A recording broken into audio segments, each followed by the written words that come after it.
Hi you guys, my name is Oshun the Great, and welcome to my beautiful channel. So today I am actually going to speak about soulmates. This is actually something that I try my hardest to veer away from, the topics of soulmates and twin flames, even though I know a lot of you guys, and especially people in the spiritual community, are obsessed with these titles. But the reason why I stay away from these titles and love videos in general is because I don't want to act like I'm the know-all, be-all of dating.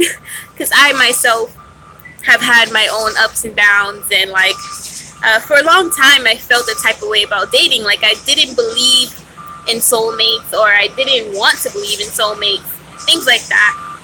But in the back of my mind, I've always known that there's a soulmate for everybody, and I really mean that genuinely. Gosh. Sorry you guys, this truck.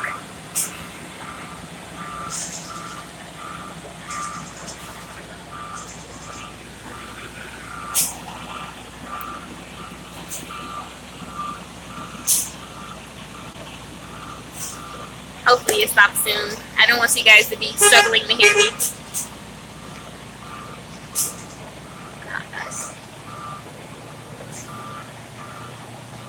Anyways, so for a long time I did not want to believe in soulmates, because in my past I had all, the heartbreaks, the cliche heartbreaks, and having to heal myself and things like that. But as a psychic empath, or a psychic medium, or just a highly sensitive person, I've always felt that energetic tie to my soulmate. I just never knew who he was. But with that being said, gosh, finally. With that being said, the truth about soulmates is everyone has one. Whether sometimes it takes people longer to meet their soulmate than others. Sometimes you may not always recognize them right off the bat. Sometimes they could be a friend, a loved one. They can come in many different forms, but in this case, I'm talking about the romantic soulmate, because yes, I feel like there are souls and soul groups in this world who reflect us and our inner spirit, and who come from the same soul family. But what I'm talking about is a romantic soulmate. I feel like we all have one, not necessarily our other half, but our other whole. And so, that being said, I am the firm believer of the cliche of you have to love yourself first before you can attract your soulmate. And some people do it unconsciously. They attract their soulmate once they get to a higher level in their life, or from a very young age, they might have just knew who they wanted to be, or who they were, or just accepted themselves early on in their life. And sometimes people have to work hard at it. And I was one of those people. I had to work hard at it, because I was always in the past looking for soulmates or love to fulfill me. And it wasn't until I started focusing inward and progressing in my own spiritual journey, in my own inner truth, that I attracted my soulmate. And that's another story. Another reason why I didn't want to make videos like this is because I was single for the longest, and now it wasn't until now that I started dating again, and actually found myself in the title of boyfriend and girlfriend again with someone I really truly believe is my soulmate. So this is what sprung this video. So I'm going to get into how you can attract your soulmate and things that I did, and hopefully I can include that person with me in my next videos about soulmates. But so that being said, background of me: in the past I used to try to use love to kind of fulfill me, and that's where I feel like as a society go wrong. We tend to push things away when we're trying to desperately grasp for it, and sometimes we pull in things that we don't necessarily need, or that may be actually destructive to us. Or that's where we get it in the case with all these exes that didn't suit us, because we're trying to rush something that's really natural to us and comes in divine timing.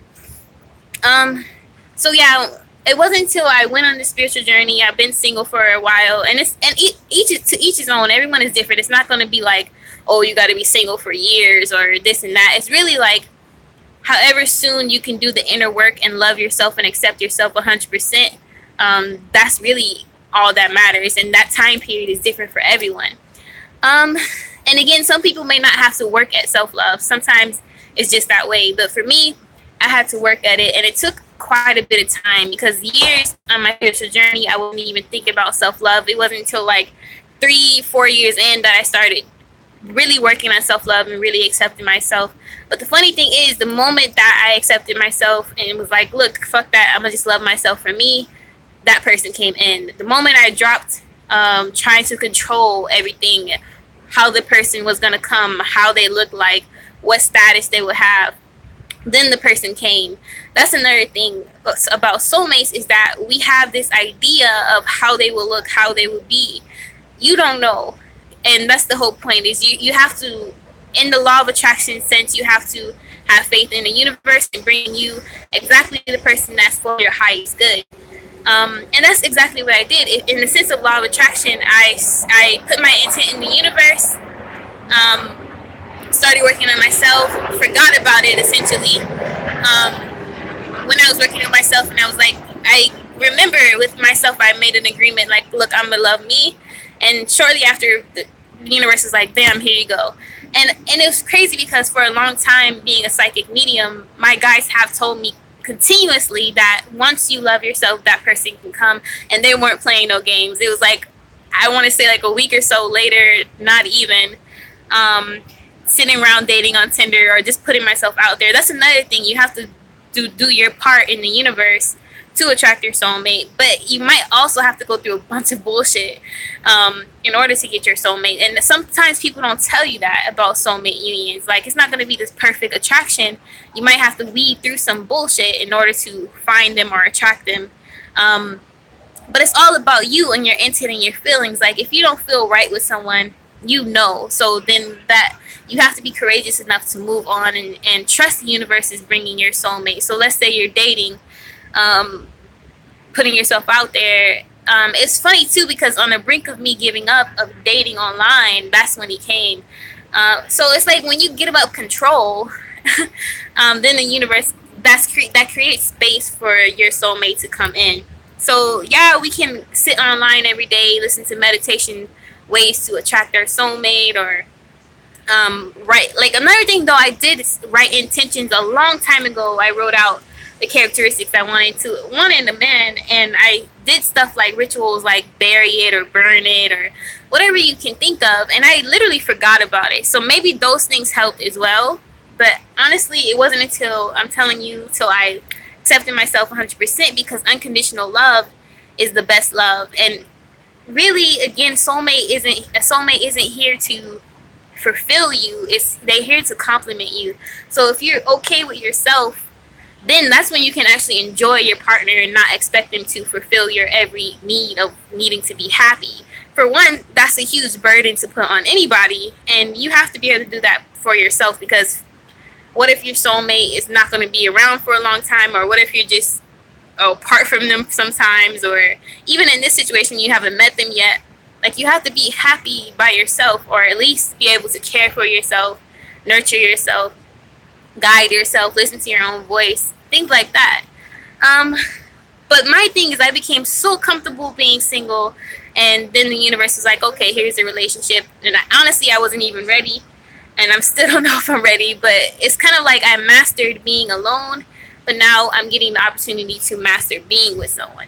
So that's kind of like my little story, or my / how to attract your soulmate. It's really about law of attraction, your intent, surrendering, and believing, having faith, and not trying to control the situation, not trying to maneuver it to make someone your soulmate. A lot of us have that idea of we can just pick someone and you're my soulmate, now act right. It's nothing like that. It's totally different.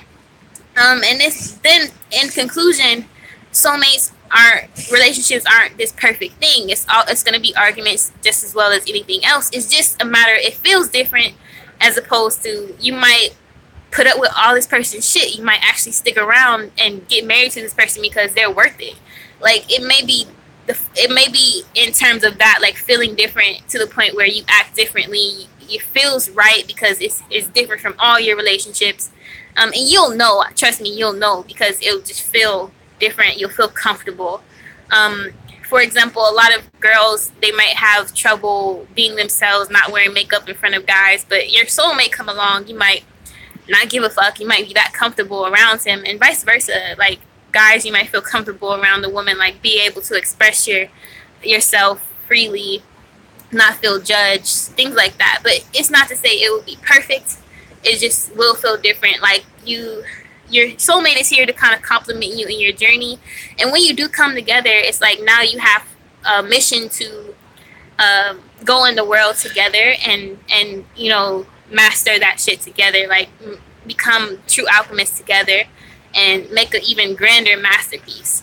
But yeah, so yeah, that's that's the truth about soulmates and how to attract yours. Hope this helps someone. If you feel like you met your soulmate, comment below. Don't forget to subscribe, share, all that good stuff. If you feel it in your heart to donate, by all means, my PayPal is attached to my profile. If you want to do a reading by me or simply Skype to talk, you can book a Skype session with me or a reading with me. Feel free. But yeah, be dope, be you unapologetically. Peace.